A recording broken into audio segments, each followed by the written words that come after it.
Pada kesempatan ini Quran Surat An-Nisa Wanita, Quran Surat 4 ayat 47 sampai dengan ayat 49. Ini Allah Subhanahu wa Ta'ala berfirman, ini bisa dibaca ya.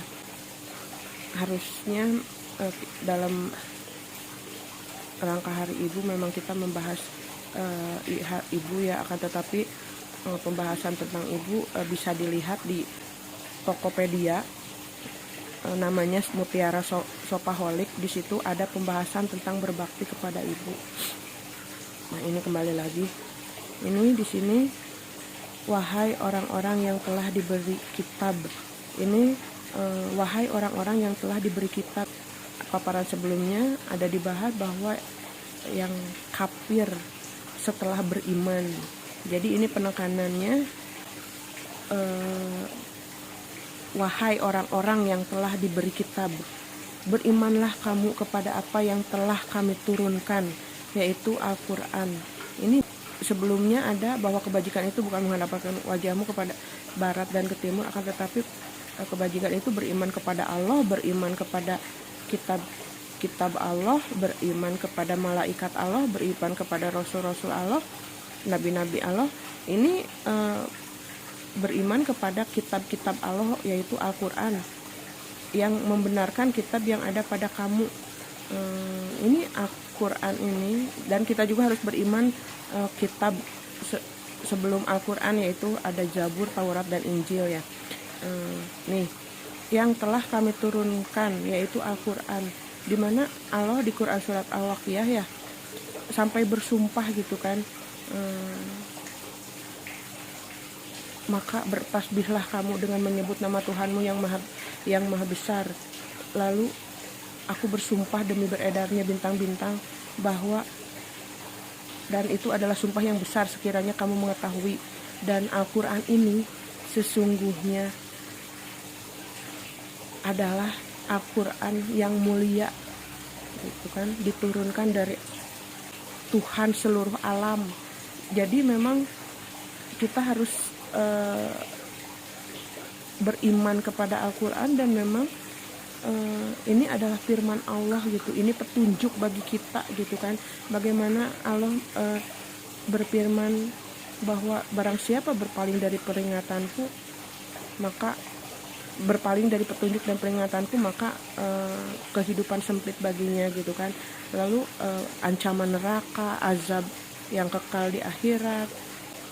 Sebelum kami mengubah wajah-wajahmu, lalu kami putar ke belakang, atau kami laknat mereka, sebagaimana kami melaknat orang-orang yang berbuat maksiat pada hari Sabat dan hari Sabtu, dan ketetapan Allah itu pasti berlaku.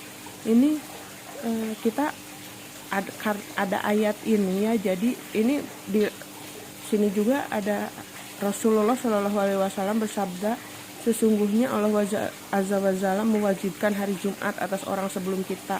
Lalu mereka berselisih di dalamnya. Kemudian Allah memberikan hidayah kepada kita pada hari itu. Pada hari itu manusia akan mengikuti kita. Nah, hari Jumat itu adalah milik kita orang Muslim. Dan Sabtu adalah orang Yahudi dan Nasrani. Hari Ahad di ayat Al-Quran memang hanya hari Sabtu, akan tetapi Rasulullah menyebutkan hari Minggu juga. Ini karena perkataan Rasulullah itu adalah perkataan dari Allah Subhanahu wa Ta'ala. Jadi ini kita penekanannya hari Sabtu dan hari Minggu, dan ketetapan Allah pasti berlaku. Allah melaknat orang yang berbuat maksiat pada hari Sabtu. Bahkan ada ayat yang menyebutkan ya di Al-Quran itu, bahwa Allah menjadikan yang bermaksiat itu, merubah wajah mereka itu menjadi kera gitu kan.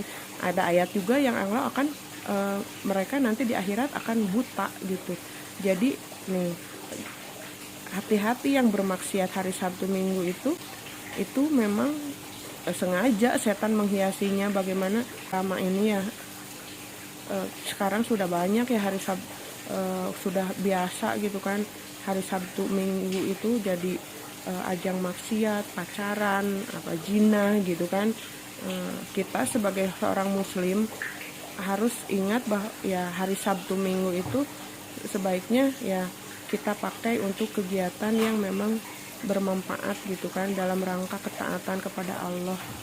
Harus ingat ayat ini, sesungguhnya Allah tidak akan mengampuni dosa karena mempersekutukannya. Dia mengampuni apa dosa selain syirik itu bagi siapa yang dia kehendaki. Barang siapa mempersekutukan Allah, maka sungguh dia telah berbuat dosa yang besar. Ini karena semua perbuatan dosa itu ada setan yang menghiasinya, sehingga apabila memang kita dengan tenang berbuat dosa, walaupun itu kecil misalkan, tapi di mata Allah itu sesuatu yang besar. Karena ya ini barang siapa mempersekutukan Allah, karena termasuk mengikuti setan itu mempersekutukan Allah, termasuk syirik gitu kan, karena dia tidak takut kepada Allah, dia menjadikan setan sebagai pelindungnya, dia menjadikan setan sebagai pemimpinnya gitu kan. Lalu apakah sama yang menciptakan dengan sesuatu yang tidak dapat menciptakan, dan mereka mengambil pelindung selain Allah? Mereka tidak takut akan bahwa pada akhirnya itu manusia itu akan dikembalikan kepada Allah, bahwa ada neraka, ada surga. Jadi pilihan ada di manusia itu sendiri. Bagaimana manusia itu kan diberi akal dan pikiran untuk memang yaitu digunakan untuk berpikir apa tujuannya, lalu untuk menelaah ayat-ayat Allah, untuk mengikuti apa yang Allah perintahkan. Tidakkah engkau memperhatikan orang yang menganggap dirinya suci, orang Yahudi dan Nasrani?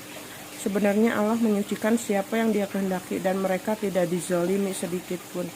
Ini orang-orang yang, ini perumpamaan ya, orang mukmin yang menganggap dirinya suci itu sama saja mereka adalah orang sombong.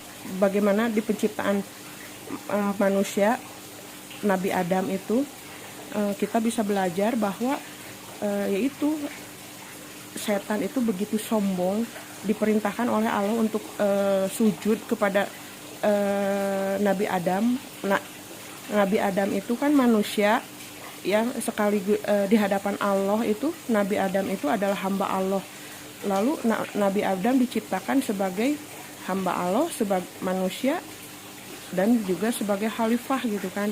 Lalu iblis begitu sombong, tidak mau menyembah, sujud padahal Allah perintahkan. Tidak akan masuk surga seseorang yang terdapat dalam hatinya rasa sombong, walaupun sebesar sebutir jarah. Sebutir jarah itu apa? Sebesar debu gitu. Kita harus sadar bahwa kita ini tidak berarti sama sekali. Merasa diri berarti sebesar debu aja itu tidak boleh di hadapan Allah. Lalu ini, sebenarnya Allah menyucikan siapa yang dia kehendaki, dan mereka tidak dizolimi sedikit pun. Allah berbuat apa yang Allah kehendaki. Allah berfirman bahwa Allah tidak akan ditanya apa yang telah Allah perbuat gitu kan. Akan tetapi manusia yang akan ditanya dan mempertanggungjawabkan apa yang telah dilakukannya. Apakah dia mengikuti perintah Allah atau tidak. Allah menyucikan siapa yang dia kehendaki. Allah memberikan barang siapa yang diberikan rahmat oleh Allah, tidak ada yang dapat menahannya, dan mereka tidak dizalimi sedikit pun. Apa yang Allah lakukan? Tidak menzolimi hambanya. Akan tetapi apabila hambanya yang tidak mengikuti perintah Allah, maka mereka sudah menzolimi dirinya sendiri.